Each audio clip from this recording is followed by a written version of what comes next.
You're listening to the AFTERBUZZ TV network. Now the largest new media platform on the web and your #1 source for after-show entertainment. Very good, Keith Johnson.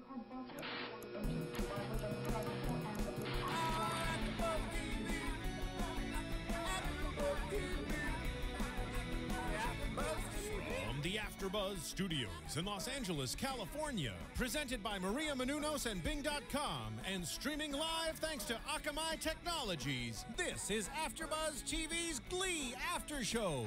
We'll break down tonight's episode and get you all the latest news and gossip. If you'd like to buzz in on tonight's show, you can buzz us at 424-256-1729. That's 424-256-1729. And now, another post-game wrap-up show for your favorite TV show. It's AFTERBUZZ TV's Glee After Show.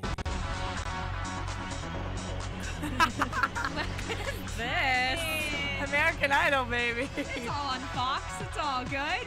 Makes sense because of our guest today on. Yeah. No, we had an American Idol girl on Glee tonight. It's true. Jessica Sanchez, you remember from last season, she was on tonight. But we should go ahead and say Bing is for doing, and we're here doing another Glee after show for you all. It is episode 20. I can't believe we're getting close to the end again. Lights out. A little bit of a different way of going tonight. They had some acoustic performances, which we haven't seen for a minute, which was fun.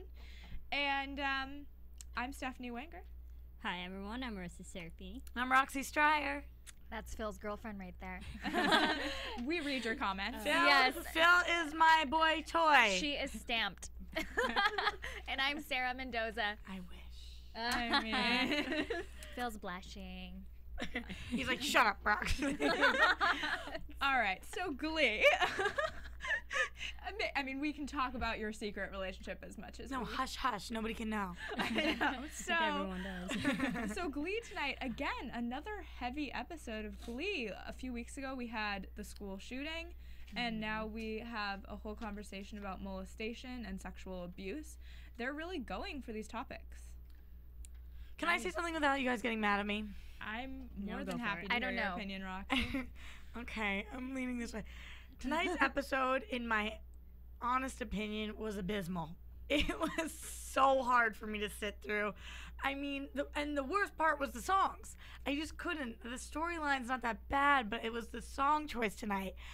Come on, Glee, you gotta give me more. And honestly, next week looks great, so I'm like hanging on to that so badly, but I just couldn't tonight. I couldn't.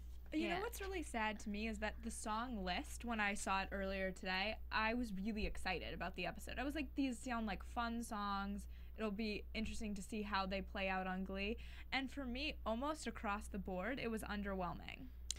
Well, I know we're going to talk more about the songs later. I liked most of the songs for tonight, so again, Ooh, okay. I'm not on the same page as you guys. Thank God you're here, because otherwise it would be like the Roxy Hates on Glee show right now. I mean, I would just I be agree. asking you all the We questions. had 6 songs tonight, and I liked 4 out of the 6. I see. I only liked about 1 out Yeah. of the 6. Yeah. About 1. Yeah, about 1.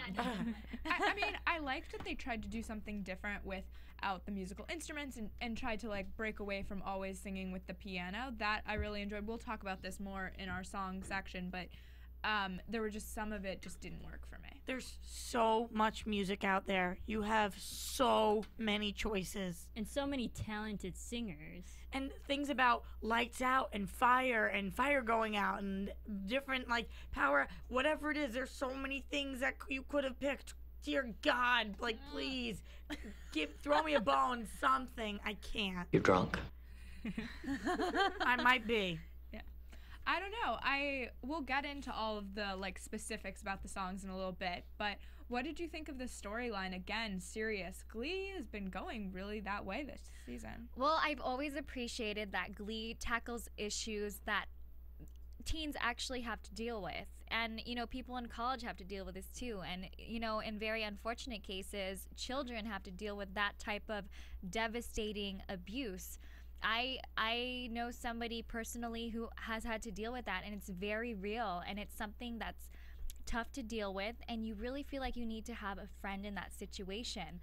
So I like that Glee, you know, calls attention to that so that those people who have had to go through that, unfortunately, they don't feel alone. I completely agree with you that the issue should be tackled. I completely agree with you that I respect Glee for trying. I don't think they went about it the right way. No. I mean, if Ryder's had this huge secret his whole life, and we just heard that he has a secret for the first time tonight's episode, that's not the way it plays out. Oh, I had the secret and I've held on to it for the first 18 years of my life, or 60, however old he is, but you know what? I'm going to decide to tell somebody, and I'm going to do it now. Like, I just, come on, guys. What bothered me most was that I feel like in high school, you wouldn't go and announce it to an entire group of people. He would turn to someone like Marley, who he does trust, and tell her. 100%. Tell one person, or go ahead and tell Jake. It would not be to the entire crowd, and that just bothered me so much that was the way that they went. But that's for the thing. He did tell one person, and then he got to the point where he didn't trust that one person. Therefore, he told everyone else. But who is this one person? But exactly. It was the person online. It was right. Katie. No, it was Katie. But who is Katie? We still don't know. But they didn't handle the situation correctly and properly. It's such a serious topic, and they didn't handle correctly how Sam and Artie reacted at the end of that. That was very disrespectful a bit, and I lost respect for those two. Right. Well, I agree with some of what you guys said, and I don't agree with some of what you guys said. About the fact that he announced it to the class, I agreed that that's kind of a stretch. With something so dark and troublesome in your life, it's not likely that you would just make a huge announcement, no matter how close that group of people is to you. That's just, it seems fake to me. Now, the whole waiting till you're 18 to tell somebody, speaking from experience, not my personal experience, but people I know, it's hard, and sometimes you repress that memory and you don't even want to deal with it yourself until you're old enough to admit it to yourself, or maybe you've gone to therapy and it surfaces. So maybe at that point, maybe he's gone through something where it's triggered and it's coming to the surface, and he just felt a need to get it out there. No, I misspoke. I'm not saying most people don't wait until they're 18 to say something. I find no fault with him waiting that long. Of course, I don't find fault with him for any part of the situation. What I'm saying is, it's not the day you decide, should I tell somebody? Then you tell somebody. You know, I would like to see him a few episodes back struggle with, do you guys think I should tell my secret? Should I not? Like, we only learned there was a secret in tonight's episode. I think that people that actually have secrets, like, it slowly comes out. It doesn't just, like, hit you with a boom. But my bigger problem was, if I'm sitting at home and I am somebody who has suffered from child molestation and I'm watching this episode, is this something that convinces me that I should feel safe coming out? Absolutely not. Number one, he tells Will, and Will says, you know I have to report this now, right? Yes, by law, teachers do need to report physical or sexual abuse. But now you've got the kid sitting at home being like, I can't tell my teacher because then somebody's gonna get in trouble, something's gonna happen. And then you've got Artie and Sam being like, high five, bro, high five. Yeah. And, you know, he walks away from the situation. He's like, you're right, I'm the luckiest guy in the world. Obviously sarcastically. And nobody even, like, Will tries to say something to Artie and Sam, but nobody really, like, covers the issue. It never gets addressed. And, I mean, yes, you've got Kitty, and she does pull him aside, but then he doesn't even want to go with Kitty. It's just, if I'm the kid sitting at home worried about coming out about this issue, this is the thing that's keeping me from doing that. Yeah. And that should never be the case. I couldn't agree more. The thing that also just bothered me about that whole scenario is that, absolutely, if you're sitting at home, I feel like they kind of did a similar thing with the school shooting episode, is that you just, like, it doesn't feel like a resolved issue by the end of the episode. Right. It just feels like they threw out this topic because it's a hot button issue, and they're not writing something where you feel like, oh, I really want to get help. And they did throw in that PSA at the end, but it just felt like a little, like, too little too late. 100%. Right. Like, if you're gonna do it right. And the fact that, you know, there's some things you really shouldn't joke about, and the fact that Sam and Artie. Yeah, that they reacted saying, like, hey, dude, everybody wants that. Like, oh my God, you're right. The kid sitting at home who might have gone through that, would not feel comforted. Maybe they would feel even worse in their situation. And I didn't think that they obviously wanted to have the girl and the boy perspective, that this could happen to both genders. And so they had Kitty, who immediately jumped in and she was like, the same thing happened to me. And I feel like, again, a little unrealistic, trying to push that point that it can happen to boys and girls. But what I, sorry to interrupt you. No. But what I do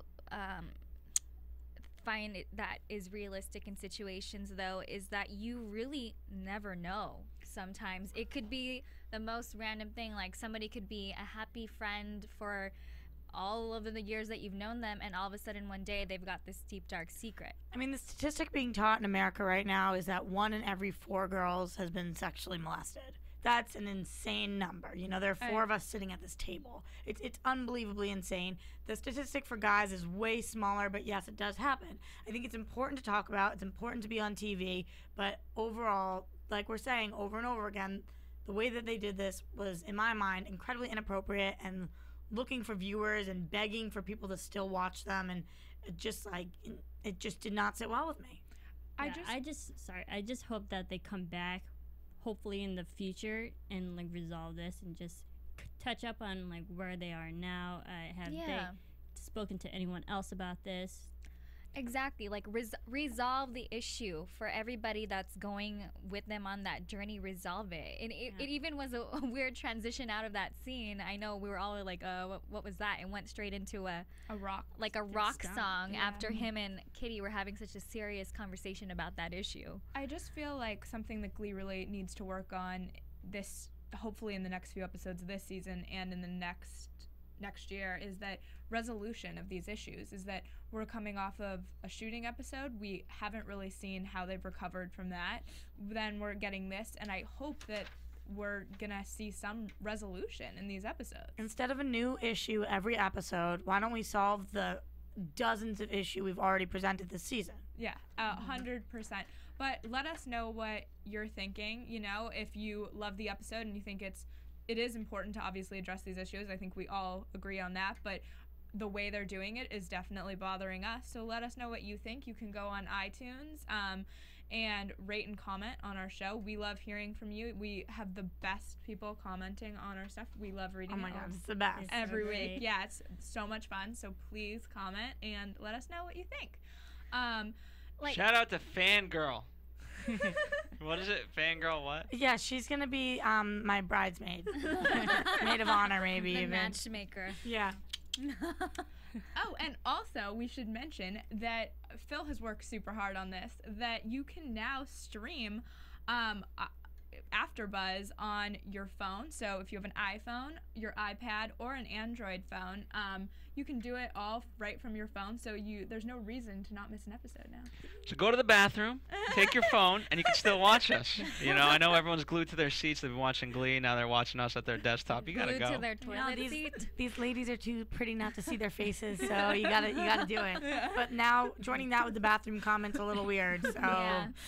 Thank you for taking it there. For that visual. yeah, Right from your toilet seat. Yeah. On that lovely note, let's switch over to the NYC Ballet Gala, because there's no smooth transition to that. We're just like Glee. Yeah, no we're smooth following transition. Glee's lead. Yeah. They've had better episodes with better transitions. They could have worked that today. Yeah, this ballet episode kind of came out of, or not the entire episode, but this, I guess, storyline came out of right field for me. I didn't see it as like, okay, we suddenly had Sarah Jessica Parker back, which Yay. hasn't been, I mean, fantastic. Love Sarah Jessica Parker. Best part of the She's episode. great. Can't say enough great things about her, but And how rocking is her body, and she's so hot. mean, and we're getting Kate Hudson And back next style. week, so we're getting a lot of great guest Same. stars, but definitely kind of this random thing, like she's back and Kurt's talking about his dad, and I don't even remember her knowing about his dad. Like, when did that happen? I barely even remember that his dad had fallen ill. Like, Well, he came to visit, and I'm trying to remember if That was the Christmas episode where we found out that he has prostate cancer. and they had a kiki during that. But so 4 months ago, we have not heard about it for 4 months now. Kurt Yeah. didn't ever go home to like visit his dad. I just have so many questions. It's again the resolution Yes. issue. Another one. Where the heck is Brody? And why is he not trying to get Rachel back? Well, I feel like Brody is just kind of off the scene. They figured out he was a prostitute or whatever you want to refer to that as. Gigolo, thank you. And he ditched out about New York and their loft, and he was suddenly gone. But I don't know, this ballet, I thought it was sweet to have these flashbacks of all of them. That was kind of one of my favorite moments in the episode, in all honesty, was the flashbacks of Rachel, Kurt, and Santana all being young and dancing and what it meant to them. I liked how all the characters, even in New York and McKinley, they're all literally stripped down, revealing their true emotions and their deep, dark secrets. Yeah. It should have been called Stripped, not Unplugged. It's very real what Santana's going through. A lot of people out of high school and they're going into college or not going into college, they don't know what they want to do with their lives, and that's okay. And even Finn was struggling with that. So it just reminds, people their age or their character's age that it's okay to be figuring it out still. And I did like her advice. Sarah Jessica Parker's character towards the end kind of says to Santana that, it's okay to try different things, and you're still young, and it's okay to not have the path. When you're 20 years old, 19, right, 20, I don't think you necessarily have to have the path. The way she phrased it, baby steps are okay. And I was like, yes, they are. As long as you're not moving backwards, you're moving forwards. So I was kind of disappointed with Rachel and Kurt for sitting Santana down and being like, you don't have your stuff together. I do think that there's a better way they could have done that. They could have been like, do you need help? We're here for you. But they're just like, what are you doing with your life? And why aren't you taking classes and go to NIADA like us? Yeah. You can't push somebody that hard. Yeah. It's going to push them in the opposite direction you're trying to pull them into. So. I was just about to say, it feels like, I knew people who, we were all in college, and college is kind of a path within itself. In a lot of ways, you can be lost within college, but it is you're taking classes, and it's the people who maybe that's not the right call for them, or they're not in college, that it seems like they're a little more lost. And the people who are in college, you always see that pressure, and it's terrible. Right. I saw it kind of more as a returning of a favor, because we saw Santana always talking to Rachel and pointing out Brody's faults and whatnot, and then now they're trying to help Santana in this way. Right. Yeah. I mean, it was an interesting episode in that way. I kind of wanted more of that. I don't know if I was the only one who was left feeling like I wanted in the New York characters to kind of go deeper into why their paths, like he loved Vogue. Why is he kind of pushing Vogue aside if that's what he truly there seemed to be a lot of kind of confusion among those characters. Yeah, absolutely. Like I was saying before, I just wish instead of adding new issues to the pile, we'd go into the ones that are there and really divulge into them. We see Kurt, and he's so happy at Vogue with SJP, but then he's at NIADA, and then he's like, oh, screw Vogue. But she's like, quality over quantity. My ass. If you get a job at Vogue and you stop showing up, but the one time a week you do show up, you're doing great work, they're firing you, period. Yeah. I didn't believe that either. Yeah. Exactly. But internships are 2 days a week while you're in college, and that's acceptable for the most. Well. Right, but she's like, we noticed you weren't here as much. It wasn't like we worked out a schedule, so you didn't have to come in as often. Yeah, you don't just stop showing up. I was about to say, if you don't show up to your internship even once, I feel like that's a no-go, at least at the internships I've had. Yeah, he should at least work out a schedule, is what you're saying. Right. 100%. But to get back to the bigger issues here, what did we think of them kind of all coming together over their love of ballet? We've never seen any of them talk about that before. I gotta wait till I talk about songs to talk about this, because just the amount of time that was spent on this. Yeah, it was a long song. The thing is, we did see Rachel in season 1 that she's singing a number and she's dancing ballet. So we know they all kind of have dancing backgrounds. I didn't expect Kurt to have a ballet dancing background. Not just because His was he's a my boy. favorite flashback, by the way. Yeah, he was so Side- cute side with his note. little fairy wand. Yeah, not just because he's a boy. I just didn't expect him to have a ballet background as well. Honestly, I felt that performance was less about the ballet itself and really just, everybody's got a pass because they're talking about, the parents or the dad wasn't there or whatever. And just, maybe putting into perspective that they were kids at one point having all these dreams that they're now starting to figure out, what they want to do. So it was more about, like, the message behind it rather than the ballet itself. What you just said was more interesting than what I saw. Do you know what I mean? Yeah. Like, it's just like, if that's what it was, they needed to. My overall message is you need to do better. Like, you guys need to do better because right now, we're picking apart, we're digging for these messages. And yes, you are like optimistic Ophelia over here. Like, you got it. You got it going on, girl. But I like, get a sign too. I'm negative Nancy, and I'm sitting here, and I'm like, I can't anymore with you guys. Well, we have our yin and yang at the table, so it's all Yeah, fine. baby. But I don't know. I'm kind of in the middle, I guess, between you two in terms of like Sandwich. I like some of it, and some of it seemed a little bit messy tonight. That's the best way I can think about it. And I hope that by the end of the season we have, I think, 3 more episodes. Probably 2 more. 2 more. That we kind of see things start to get a little bow tie on them. Like, I'm not normally a big fan of getting things tied up, but this season has been so full of loose ends Right. that I want some nice little bows towards the end of the season, You know in what? all honesty. Messy is fun. Messy I can deal with. This is not well thought out. There's a difference, It's not like everybody's lives are messy and disorganized and whatever. This is like, I think that there is a lack of effort being put in, or we're just trying to pull the story too long. And now knowing that we'll get to it in news and gossip actually, but knowing there are going to be more episodes to come. Yeah, and I think that I'm worried. that might be it. That why we're not getting resolution, because they want us the viewers just to keep on watching.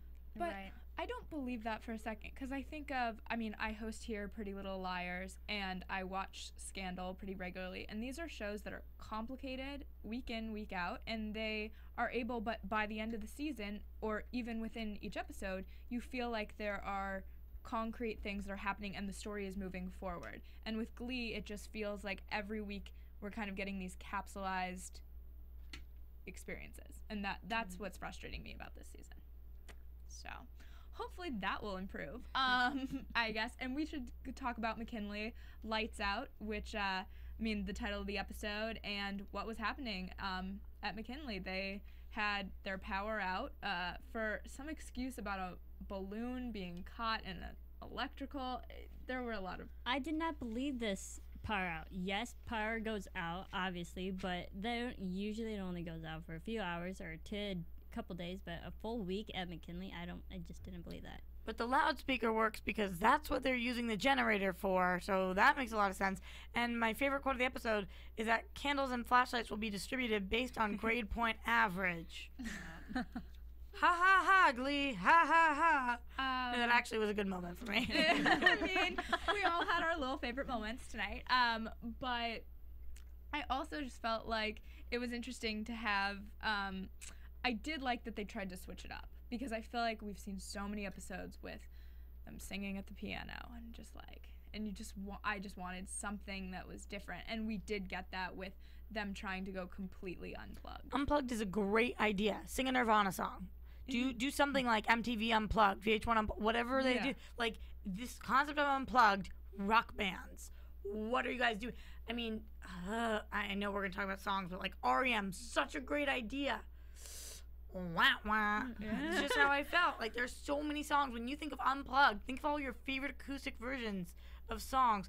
And we have members of the cast that can play guitar. And they're so talented, and just like sitting there acoustic, I just could be so great. I want them to do another one. Also, I feel like such a nerd because I was like so down for like the Righteous Brothers tonight. Yeah.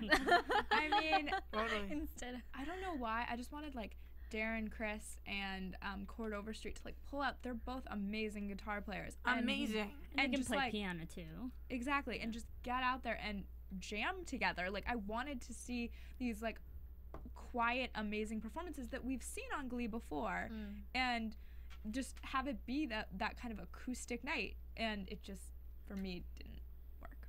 Should we get into the songs? Maybe little songs would be good. Oh, but we should also mention that Jessica Sanchez, we saw a taste of Jessica Sanchez tonight. It was like maybe a minute.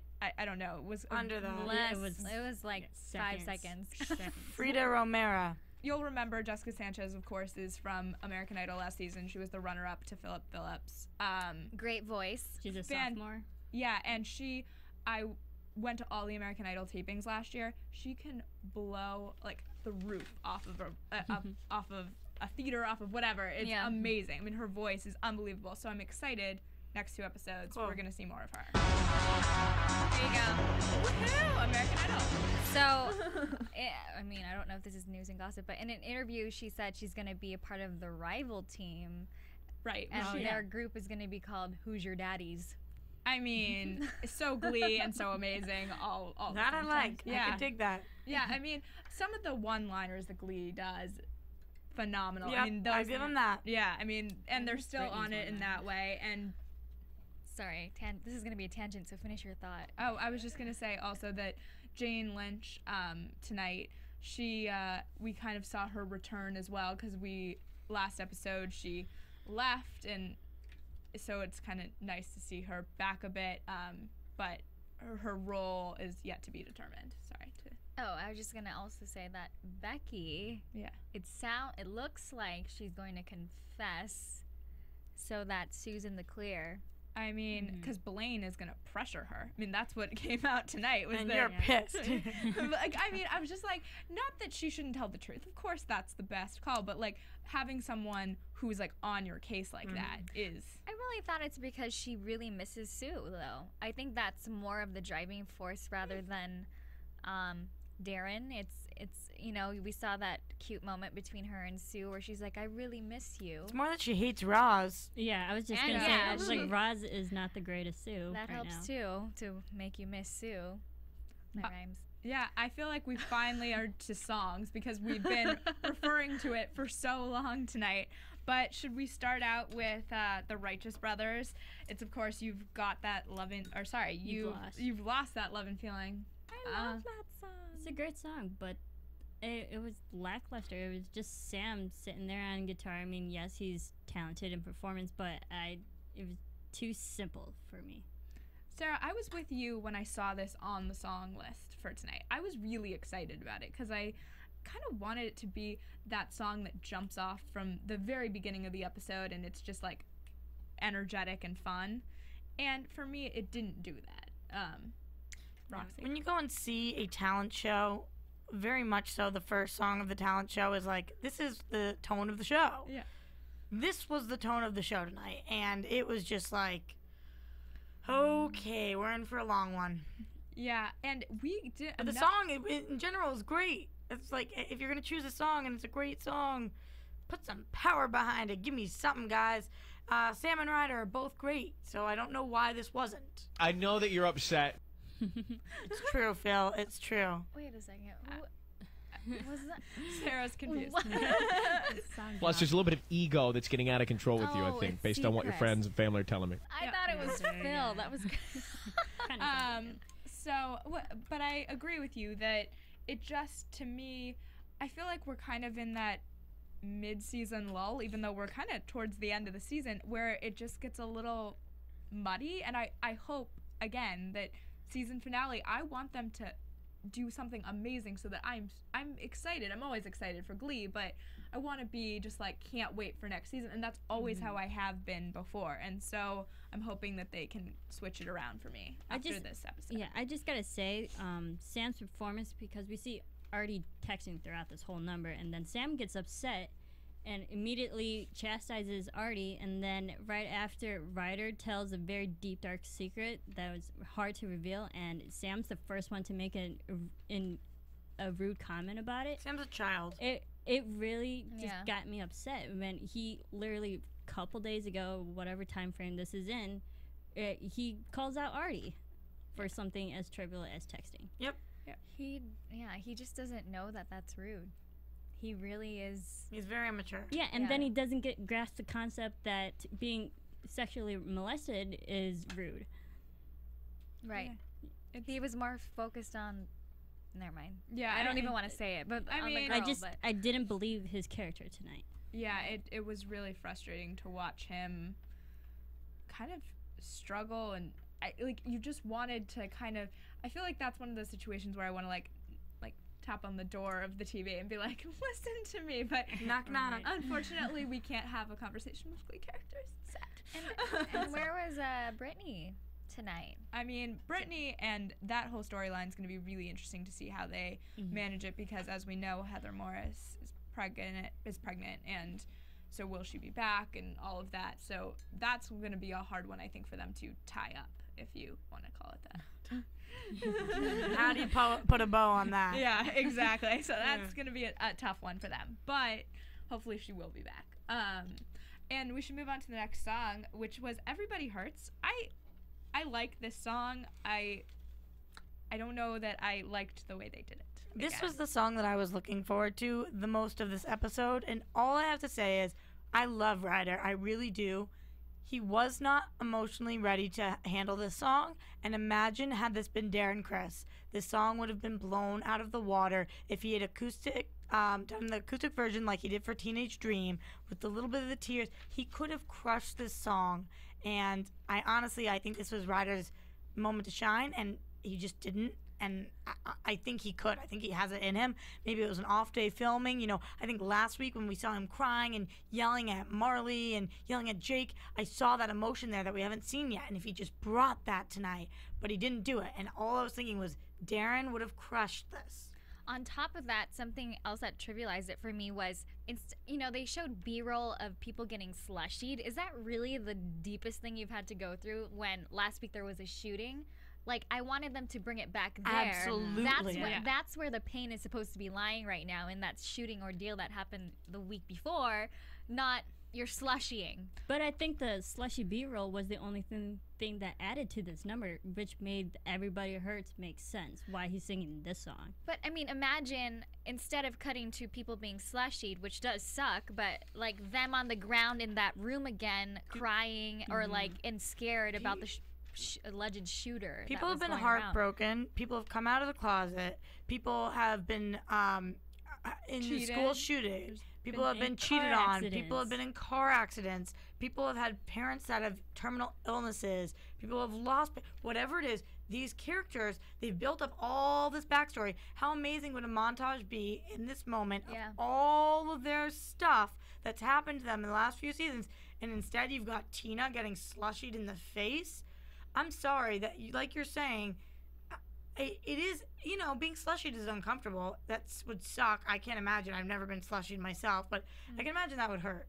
Not REM's Everybody Hurts. This is the most painful, gut-wrenching song of all time. Really? Really? I mean, I'm with you. I couldn't agree more. Bullying is obviously an issue that they feel is it is an important issue, and it's something that Glee has dealt with over and over again. So maybe that's what they were attempting to go after, was to remind you of that bullying. But there is so much more they could have done. That could have been one snippet out of a montage. Episode was even about sexual abuse. Yeah, there. There was so much that could have happened that just didn't for this song. But then we had a song that, after we have this deep confession from Ryder, we get the most awkward transition I think I've ever seen into We Will Rock You. I actually liked the performance itself. Like, it was damn from the start. You couldn't even, even though I liked it too. Yeah. Like you're saying, the transition was wasn't terrible. Even a commercial. Give me a commercial. Yeah. I didn't like it. No. I mean, yes, the transition, one of the worst ever. That being said, I thought it was interesting, a way to do We Will Rock You with them tapping on Stomp. Yeah. Loved it. Okay. This was the only number I actually liked, because I actually have been part of Stomp, and they are freaking awesome. Wait, you've been a part of Stomp? I did a Stomp once, yes. Very cool. They're actually really, really fun, so I did like this number. This is the only one out of tonight I liked. Oh, go ahead. This is one of my two that I didn't like. Oh, what is wrong with me? But nothing. You're perfect the way you are. So different. Not beautiful. You should be in Glee. No, but little fun fact though, did you guys know that when Corey Monteith auditioned, he did like a drum thing, but not using actual drum set. He did it with like props and stuff. Yeah, instead. he did it on like Tupperware, I believe. Yeah. Was what Okay. So it reminded me of that. Conceptually, this really worked for me because, you know, everybody knows, like, Yeah. you know, so that's easy. And if you can do that beat, which obviously everybody on the show can, you've got the brooms going, whatever. Conceptually, really cool. I didn't pay attention to a single minute of the song because all I'm thinking is, what just what just happened? I mean, like no time to process. They didn't even give me a commercial. Give me something. Give me a breather. So I think that as a standalone, if you YouTube this one clip, if you play it on the iTunes of my grandmother, if you use the internet and click on the iTunes, iTunes. So I think this works as a standalone piece. Yeah. In terms of the episode, you've got to be kidding me. I know. Gotta be kidding me. They are. They are like, they're loving the randomness this season of putting in songs. We're going to talk about it in a little bit. That ending number 2 just felt so random. But before we get to that, Sue sang from Annie, Little Girls. Yes. And I loved it. I'm sorry, but I loved it. But I'm glad someone did. It's because I love Annie so much, and Carol Burnett, obviously she did a phenomenal job in the movie. Right. And I just loved it because Sue didn't really sound like Sue. Her voice was a lot more, I mean, processed. polished, I guess. I don't know. Yeah, oh, sorry, go ahead if you... No, go ahead. Okay, sorry. If I wasn't sure. So I love when Jane Lynch sings. I think it's always so much fun. It's kind of a rarity. We don't always get it on Glee. And it didn't sound like her to the point where I kind of questioned if it was her for a second. And it obviously is. I mean, they would never do that. Jane Lynch is incredibly talented. But I don't know. For me, something didn't work. At least the song fit the situation. Yeah. Like, at least I was like, oh, I understand why Glee picked this song. And I think it did showcase Jane Lynch and and her voice. And you can't give her just any song. So I thought this worked. And I wrote down, she sells it. So, this for me was like, I could live without it. And in a normal, great, like, season 1 Glee episode, I would have been like, this was the worst number of the night, but it was fine. In this, I was like, this was the best all around, most fitting performance of the night. See, I didn't really care for the song. I mean, it's a fine song, but I liked her performance, like what she's doing in this actual number, better than what she was actually singing. We see her pushing the cheerleaders around. We got a taste of the old Sue Sylvester that we know and love. It worked. Especially because now that she's gone, she's away from McKinley, we still get a taste of what Sue is fine, even though she's gone. And I saw stills from our next song before the episode. It's, of course, At the Ballet, which is from Chorus Line. And, I mean, how can you go wrong with Rachel, Santana, and Kurt? I love that combination and having Sarah Jessica Parker there. I mean, it seemed like a winning... to me, the photo itself seemed like it was going to be a winning song. I love their dresses. I will start with that. And there were moments where I thought this is a really strong song for them, but I guess I wasn't blown away is the easiest way. The thing for me, this song was way too long.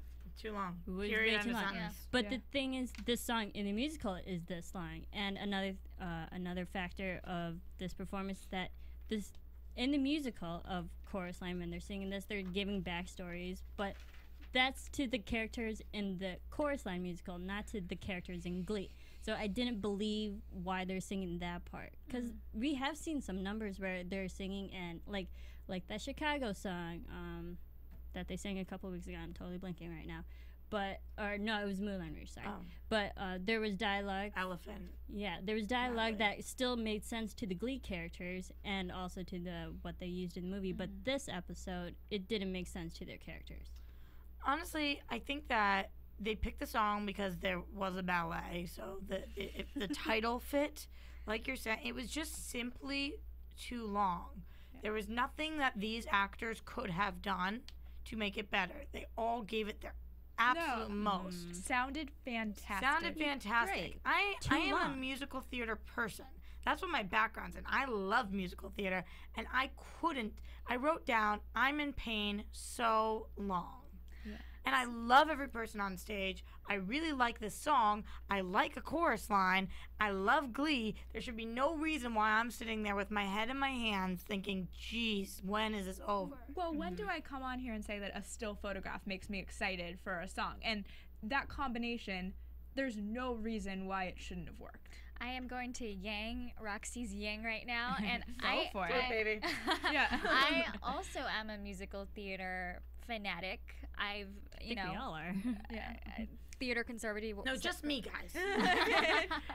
And I actually enjoyed it. It was refreshing because we do a lot of contemporaries, or they do a lot of contemporary songs in Glee. And to go back to the musical theater roots, yes, it was a little bit long. I liked it. See, and another thing for me, because I did musical theater, and the place where I worked at, we did chorus line. So I heard at the ballet for like a whole month straight. So I'm like already just like sick of the song. So that might be another reason why I didn't like it. I think it's interesting when you say we do a lot of contemporary music, and this was a refresher. One thing I think Glee does a really good job at is they're very well-rounded in terms of their music selection between musical theater, rock and roll, pop. I think that they even throw a little country. I think they're very well-rounded. I think we have a lot of musicals. We go through musicals like that. You know, they cover Grease. They go to West Side Story. Then they're Rocky Moulin Horror. Rouge, Rocky Horror, whatever it is. You are right. I guess I just can never get enough. I'm all But they about clump them together so quickly that, you know, like when you get West Side Story, you get West Side Story for one episode, but it's all the songs, you know? So I get why we haven't had a musical theater song in a good amount of time, I feel like. I agree, but I also think that we have to give credit where credit's due and say Ryan Murphy, I mean, in musical genius. Like, he's able to pull these songs, and apparently, from what I've heard, is that on set, he can just, like, come up with a number, and he just goes, and it's always, like, his head is always moving for this stuff, and to be able to do this, we're in season 4 now, and more to come is, I mean, props to him, obviously. Yeah, definitely. Not to rag on him, because I think he's unbelievable, but I think sometimes when you get too comfortable with things, it ends up being a problem, and I think that's part of the randomness of the song selection. And with that, we have to go to the last song. Don't let me talk. We're going to let you talk last. So, Longest Time, it's a Billy Joel song. I mean, I like that they went with Billy Joel. That seemed like an older song to go with, and it's but so random at the end of this episode. Yes. Agreed. I didn't write any notes about it because I didn't even follow it. I couldn't get the connection. They like to end on an upbeat or some song that ties the episode together. At least in the early seasons, we saw that repeatedly.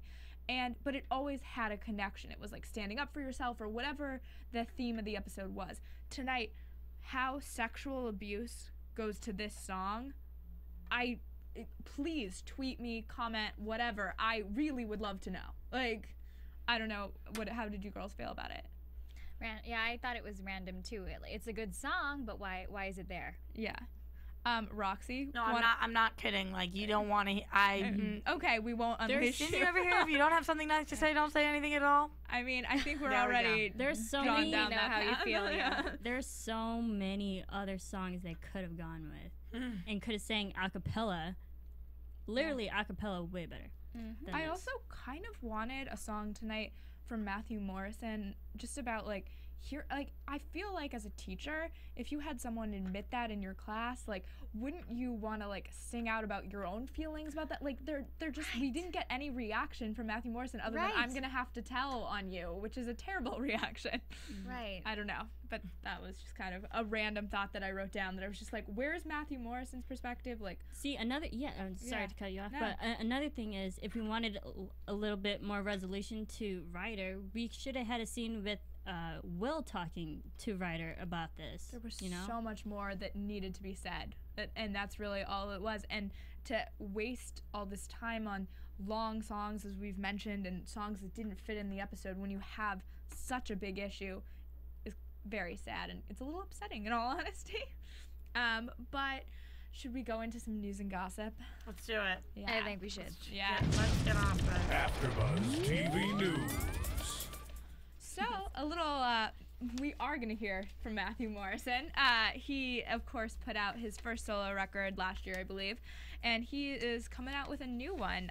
It's called Where It All Began, and he's, of course, signed to Adam Levine's record label. So I think he was the first artist signed to Adam Levine's record label, of course, from The Voice. So it'll be fun to see how they promote that. And I'm personally hoping for a little collaboration with Adam Levine because I think that would be a fun one. That'd be cool. Fun fact, one of my closest friends from my sorority is also on Adam Levine's record label and was the first female signed onto it. So I'm hoping that she collaborates with Matthew Morrison and we can bring her in and she can talk about things. So yeah, Give us a little inside scoop. Rosie Crane, check her out. Nice shout out. Mm-hmm. And then also getting more music from the Glee cast, Darren Criss announced a summer tour. He'll be here at the House of Blues in Los Angeles, which is on the Sunset Strip. When? So check him out there. I believe you can find all that information on his website. And he's starting off in San Francisco, and it's called the Listen Up Tour. So that's fun. I'm excited for that. Hopefully I'll be able to go check him out at the House of Blues.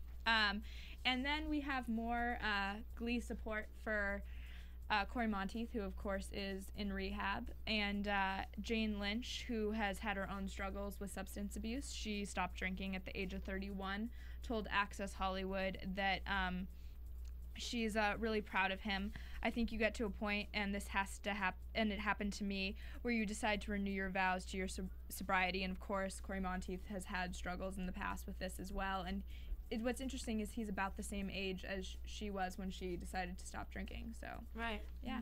And on top of the positive support for Corey, I know that Lea Michele really wants him out of rehab and wants him to be better because she thinks he would make an excellent father, and she, rumor has it, wants to focus on starting a family. So maybe her and Heather can be pregnant, be pregger together or something. Yeah, pregger together. I hope that. Oh my God, that scared me. I hope that she allows him the time to resolve his own issues before jumping into fatherhood. I think that. Oh, you're sober? Wanna get this started? I agree.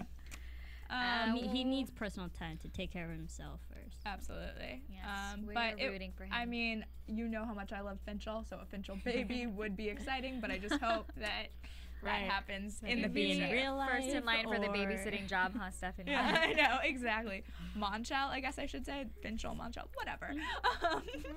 Okay, so moving on from that, also, fun business acquisition by Naya Rivera, who flipped her house. She bought a house in Beverly Hills. She bought it a year ago for $1.4 million, and she sold it this past week for $2.1 million.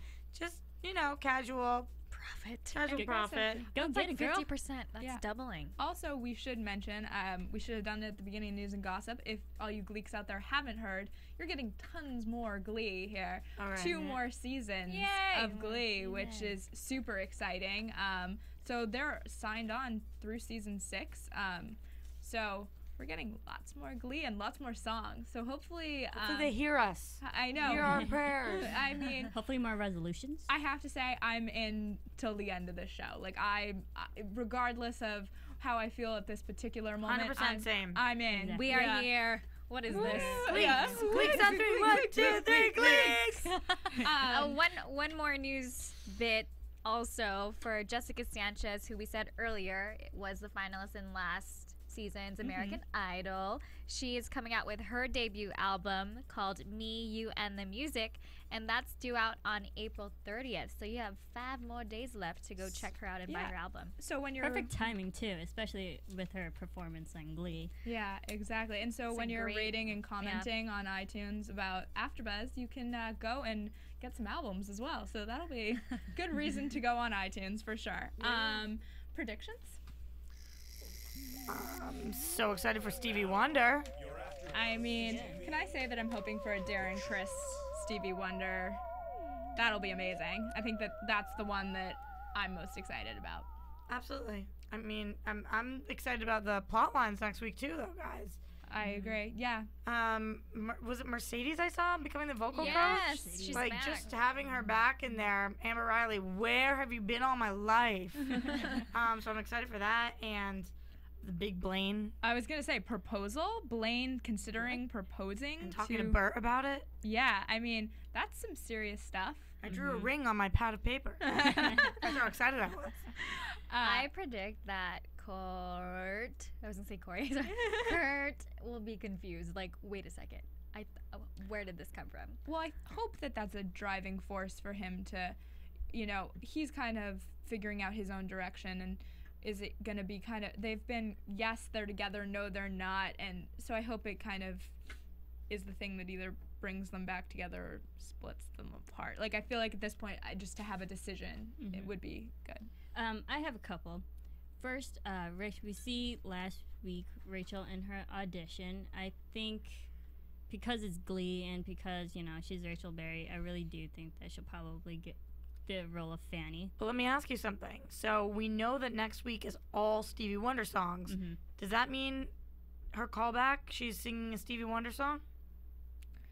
Does she have a number next week? I don't know. I mean, it's either next week or the week after that. So maybe if her callback is next week, well, that would be interesting. Yeah, I mean, Leah Michelle taking on Stevie Wonder. I mean, I imagine it to be very cool. Like, I think she'll find a way to make it hers. Cassandra is not down with that. And not at all. One more quick one. We saw Isabelle talking to Santana. Santana's kind of lost, and she's giving her some comfort. I think Isabelle might offer an internship or something at Vogue to Santana. Ooh. Will Kurt feel like she's stepping on her toes? Wait, Isabelle, right? Yeah, Isabelle. Okay. Yeah. Sarah Jessica. Yeah, I mean, I think that seems like a place it could go. But thank you so much for watching and indulging all of our opinions tonight. Let us know what you think. Of course, you can find AfterBuzz on Twitter at AfterBuzz TV and me at Stephanie Wenger. I'm on Twitter and on Instagram at Serafini TV. At Roxy Striar. At Sarah with an H Mendoza. See you next week. From Bing.com, executive producers Maria Menounos, Kevin Undergaro, Phil Svitek, and the entire AfterBuzz TV staff, we would like to thank you for listening to the AfterBuzz TV network. To watch or listen to other after shows and post comments or questions, be sure to visit AfterBuzzTV.com. I'm Sir Richard Wentworth, and this has been a presentation of AfterBuzz TV. Buzz you later, Glee. The views expressed herein are those of the hosts only and do not necessarily reflect the views of AfterBuzz TV or its owners or principals.